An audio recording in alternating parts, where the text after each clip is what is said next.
پیغمبر اسلام کو بنایا، کائنات بنائی، کائنات کے وجود کو دنیا میں لایا، لیکن پروردگار جب تو نے اپنے حبیب کو بنایا اور سب سے پہلے بنایا، کوئی شے نہیں ہے، تو پھر اپنے حبیب کو کیسے بنایا؟ اپنے نبی کو کیسے بنایا؟ جب حضرت آدم علیہ السلام کو بنایا گیا تو کائنات اس وقت موجود تھی، زمین موجود تھے، آسمان تھا، ہوا تھی، پانی تھا، ہر چیز موجود تھی۔ اور اللہ تعالیٰ نے آدم علیہ السلام کو جب بنایا تو زمین سے مٹی اٹھائی، فرشتوں کو حکم دیا۔ دیکھیے، جب اللہ نے اپنے حبیب کو بنایا تو فرشتے بھی نہیں تھے، اور آدم علیہ السلام کو بنایا فرشتے موجود تھے، فرشتے اس وقت موجود تھے۔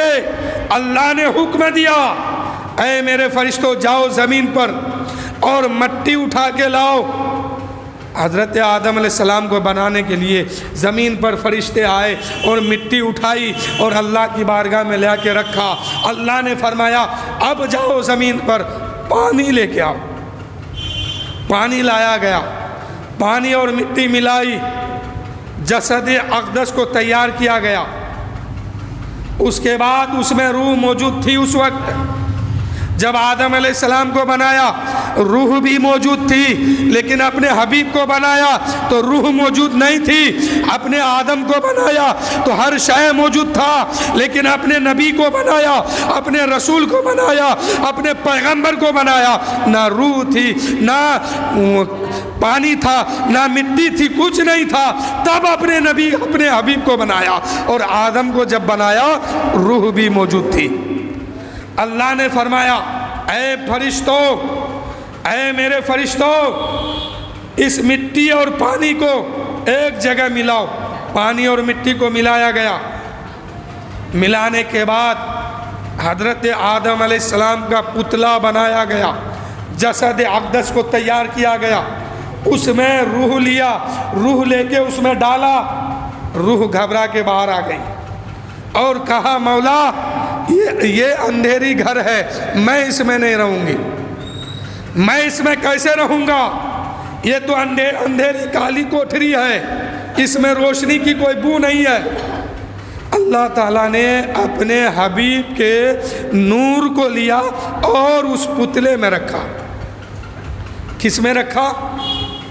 حضرت آدم علیہ السلام کا جب پتلا بنایا گیا اور یہ بن کے جب تیار ہو گیا تو حضرت آدم علیہ السلام کے جسم میں روح ڈالی، روح باہر نکل گئی اور کہنے لگی مولا وہ اندھیری گھر ہے، میں اس میں کیسے رہوں گی؟